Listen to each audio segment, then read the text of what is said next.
നിങ്ങൾ എപ്പോഴെങ്കിലും ചിന്തിച്ചിട്ടുണ്ടോ? എന്തുകൊണ്ടാണ് ഇത്രയേറെ കഠിനാധ്വാനം ചെയ്തിട്ടും എൻ്റെ കയ്യിൽ പണം നിൽക്കാത്തത്? അല്ലെങ്കിൽ എൻ്റെ കയ്യിൽ പണം വരുമ്പോഴൊക്കെ എന്തെങ്കിലും ആവശ്യം വന്ന് ആ പണം എൻ്റെ കയ്യിൽ നിന്ന് പോകുന്നത് എന്ന്? ഇതിന് പിന്നിൽ കുറച്ച് രഹസ്യങ്ങളുണ്ട്. നമുക്കതൊരു കഥയിലൂടെ തുടങ്ങാം. ഒരു സ്ഥാപനത്തിൽ 2 വ്യക്തികൾ ഒരുമിച്ച് ജോലി ചെയ്യുന്നുണ്ടായിരുന്നു. അതായത് 2 പേർക്കും ഒരേ സാലറിയാണ്.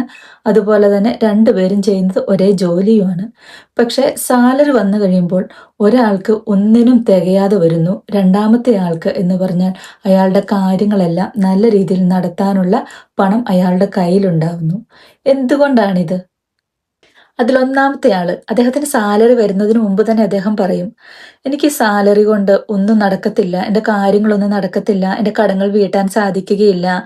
എനിക്ക് ഈ സാലറി ഒന്നിനും തികയില്ല" എന്ന്. അതുമാത്രമല്ല അദ്ദേഹം പണത്തെ കണ്ടിരുന്നത് അദ്ദേഹത്തിൻ്റെ കാര്യങ്ങൾ നടത്താനുള്ള ഒരു സോഴ്സ് മാത്രമായിട്ടായിരുന്നു. അദ്ദേഹം ഇടയ്ക്കിടയ്ക്ക് പറയും, "പണമുള്ളവരൊക്കെ അഹങ്കാരികളാണ്. അവർക്ക് ജീവിക്കാൻ അറിയില്ല. അല്ലെങ്കിൽ അവർക്ക് ഓവർ കോൺഫിഡൻസ് ആണ്." ഇങ്ങനെയുള്ള കാര്യങ്ങളൊക്കെയായിരുന്നു അദ്ദേഹം പണമുള്ളവരെക്കുറിച്ച് പറഞ്ഞിരുന്നത്. എന്നാൽ രണ്ടാമത്തെ ആളാവട്ടെ, അദ്ദേഹത്തിന് സാലറി വന്നു കഴിയുമ്പോഴത്തേക്കും അദ്ദേഹം വളരെ ഹാപ്പി ആയിരുന്നു. അദ്ദേഹത്തിൻ്റെ കാര്യങ്ങളെല്ലാം വേണ്ട പോലെ ആ പണം ഉപയോഗിച്ച് അദ്ദേഹം ചെയ്യാൻ ശ്രമിച്ചു. അതുമാത്രമല്ല പണത്തോട് അദ്ദേഹത്തിന് ഗ്രാറ്റിറ്റ്യൂഡ് ഉണ്ടായിരുന്നു. എനിക്കിത്ര പണം എൻ്റെ കയ്യിൽ ലഭിച്ചതിന് നന്ദി എന്നുള്ള ഒരു മൈൻഡ് സെറ്റ് ആയിരുന്നു അദ്ദേഹത്തിന്. ഇതിൽ ആർക്കായിരിക്കും കൂടുതൽ പണം വരിക? പണത്തോട് നന്ദിയും സ്നേഹവുമുള്ള വ്യക്തിക്ക്. കാരണം അദ്ദേഹത്തിന് പണം വരുമ്പോൾ അദ്ദേഹം സന്തോഷിക്കുകയും പണത്തിനോട് നന്ദി പറയുകയും ചെയ്യുന്നു. മറ്റേ വ്യക്തിയാകട്ടെ അദ്ദേഹത്തിന് പണം വരുന്നതിന് മുമ്പ് തന്നെ പണത്തെക്കുറിച്ചുള്ള കംപ്ലയിൻറ്റ്സ് അദ്ദേഹം തുടങ്ങും.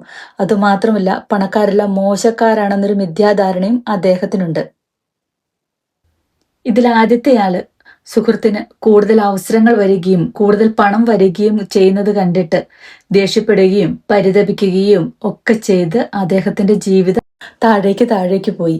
എന്നാൽ മറ്റേ സുഹൃത്താകട്ടെ കൂടുതൽ അവസരങ്ങൾ ലഭിച്ച് അദ്ദേഹത്തിന് കൂടുതൽ പണം ലഭിച്ച് അങ്ങനെ അദ്ദേഹം വലിയൊരു സമ്പന്നനായി മാറി.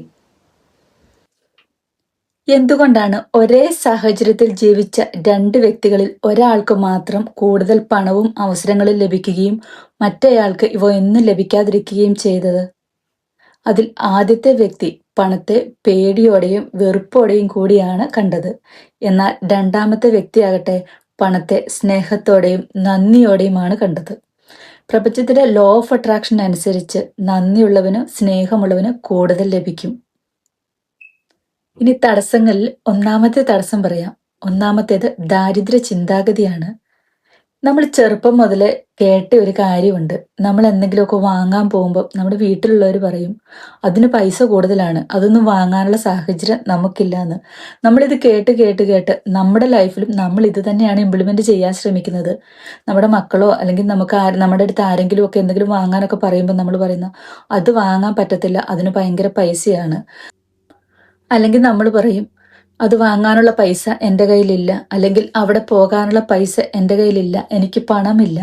ഇങ്ങനെ എപ്പോഴും നമ്മൾ പറയുന്നത് എൻ്റെ കയ്യിൽ പണമില്ല എന്നാണ്.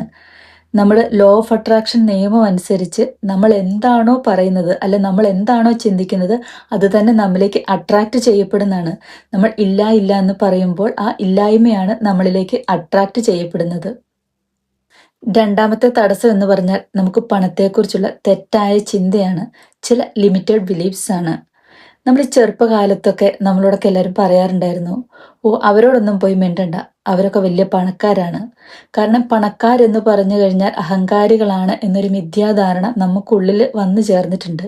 പിന്നെ അതുമാത്രമല്ല ഈ പണം ഉണ്ടാക്കുന്നവർ നല്ല മാർഗത്തിൽ കൂടി അല്ല പണം ഉണ്ടാക്കുന്നത് എന്നൊരു തോന്നല്, അല്ലെങ്കിൽ പണം വന്നാൽ മനസമാധാനം പോകും എന്നൊക്കെ ചിലരൊക്കെ പറയുന്നത് കേട്ടിട്ടുണ്ട്. കാരണം ഇങ്ങനെയുള്ള ചിന്തകളൊക്കെ നമ്മളുടെ മനസ്സിൽ അത് നമ്മുടെ സബ് കോൺഷ്യസിൽ മൈൻഡിൽ വന്നിട്ടുണ്ടെങ്കിൽ നമ്മളെ പണത്തിൽ നിന്ന് അകറ്റി നിർത്തും നമ്മുടെ മനസ്സ്. കാരണം നമ്മൾ ചീത്തയായി പോകാൻ നമ്മുടെ മനസ്സ് അനുവദിക്കാത്തതാണ് ഇതിന്റെ കാരണം. അടുത്ത തടസ്സം എന്ന് പറഞ്ഞാൽ നമുക്ക് തോന്നുന്ന കുറ്റബോധവും അസൂയയും ഒക്കെയാണ്. ഉദാഹരണത്തിന് തൊട്ടടുത്തുള്ള വീട്ടിലെ ആൾ ഒരു കാറ് വാങ്ങി അല്ലെങ്കിൽ അവരൊരു പുതിയ വീട് വെച്ചു. നമുക്കത് കാണുമ്പോൾ സ്വാഭാവികമായിട്ടും ഒരു അസൂയയോ ഒരു ദേഷ്യമോ ഒക്കെ തോന്നും. അതായത് അവരത് വാങ്ങിയത് നമുക്ക് ഇഷ്ടപ്പെട്ടിട്ടുണ്ടാവില്ല. അപ്പോൾ പ്രപഞ്ചത്തിന് നമ്മൾ കൊടുക്കുന്ന സിഗ്നൽ എന്താണ്? അവരത് വാങ്ങിയത് നമുക്ക് ഇഷ്ടപ്പെട്ടില്ല എന്ന്. അതായത് നമുക്ക് ആ സാധനം ഇഷ്ടമില്ല എന്നുള്ള രീതിയിലാണ് പ്രപഞ്ചത്തിലേക്ക് സിഗ്നൽ പോകുന്നത്. അപ്പോൾ നമുക്ക് ഇഷ്ടമില്ലാത്ത കാര്യം തരാൻ ഒരിക്കലും പ്രപഞ്ചം കൂട്ടു നിൽക്കുകയില്ല. അതുകൊണ്ട് തന്നെ നമുക്ക് ആ സാധനങ്ങൾ അല്ലെങ്കിൽ ആ കാര്യങ്ങൾ നമുക്ക് ലഭിക്കത്തില്ല. മറ്റുള്ളവരുടെ വിജയത്തിൽ ആത്മാർത്ഥമായിട്ട് സന്തോഷിക്കുക. അപ്പോൾ നമ്മിലേക്കും കൂടുതൽ വിജയങ്ങൾ വരും. അതുപോലെ തന്നെ നമ്മൾ പണം ചെലവഴിച്ചു കഴിയുമ്പോൾ അല്ലെ ചെലവാക്കാൻ പോകുമ്പോൾ ഈ പണവും കൂടി തീർന്നു കഴിഞ്ഞാൽ ഞാനിനി എന്ത് ചെയ്യും? എനിക്കിനി നാളത്തേക്ക് എങ്ങനെ പണം ലഭിക്കും? അല്ലെങ്കിൽ ഇനി എന്നിലേക്ക് പണം വരുമോ? ഇങ്ങനെയുള്ള ആശങ്കകളും ഭയങ്ങളും അഥവാ കുറ്റബോധങ്ങളും ഒക്കെ ആയിരിക്കും നമുക്കുണ്ടാവുക. ഇങ്ങനെ ഭയത്തോടും കുറ്റബോധത്തോടും കൂടിയാണ് നമ്മൾ നമ്മുടെ പണം ചെലവഴിക്കുന്നതെന്നുണ്ടെങ്കിൽ നമ്മിലേക്ക് പണം തിരിച്ചു വരികയില്ല. അടുത്തത് പണത്തോടുള്ള നിർബന്ധ ബുദ്ധി. അതായത് എനിക്ക് പണമില്ലാതെ പറ്റില്ല, എനിക്ക് പണം കിട്ടിയേ തീരൂ, എന്ത് ചെയ്തായാലും എനിക്ക് പണം നേടിയേ തീരൂ, ഇങ്ങനെയുള്ള നിർബന്ധ ബുദ്ധി അല്ലെങ്കിൽ അത്യാർത്തി അത് നമ്മിൽ നിന്ന് പണത്തെ ദൂരേക്ക് മാറ്റും. ചിലർ പറയുന്ന കേട്ടിട്ടില്ലേ, എന്ത് ചെയ്തിട്ടായാലും വേണ്ടിയല്ല എനിക്ക് പണം കിട്ടിയിരിക്കണമെന്ന്. അങ്ങനെയുള്ള മൈൻഡ് സെറ്റ് ഉള്ളവരിൽ നിന്ന് പണം ദൂരേക്ക് മാറിപ്പോകും. അതുപോലെ തന്നെ പണം കിട്ടാതെ വന്നാൽ ഞാൻ തകർന്നു പോകും എന്നൊക്കെ ചിലർ പറയാറുണ്ട്. നിങ്ങൾ പണത്തെ സ്നേഹിക്കുക. പണത്തെ നിങ്ങളുടെ ജീവിതത്തിലേക്ക് സ്വാഗതം ചെയ്യുക. പണം നിങ്ങളിലേക്ക് എത്തും. പണം എന്നിലേക്ക് എളുപ്പത്തിൽ ഒഴുകി വരുന്നു. ഞാൻ പണത്തെ ആകർഷിക്കുന്ന ഒരു മാഗ്നറ്റാണ്. ഇങ്ങനെയുള്ള അഫർമേഷൻസ് എല്ലാ ദിവസവും പറയുക. നിങ്ങളിലേക്ക് പണം ഒഴുകിയെത്തും. എല്ലാവർക്കും നന്ദി.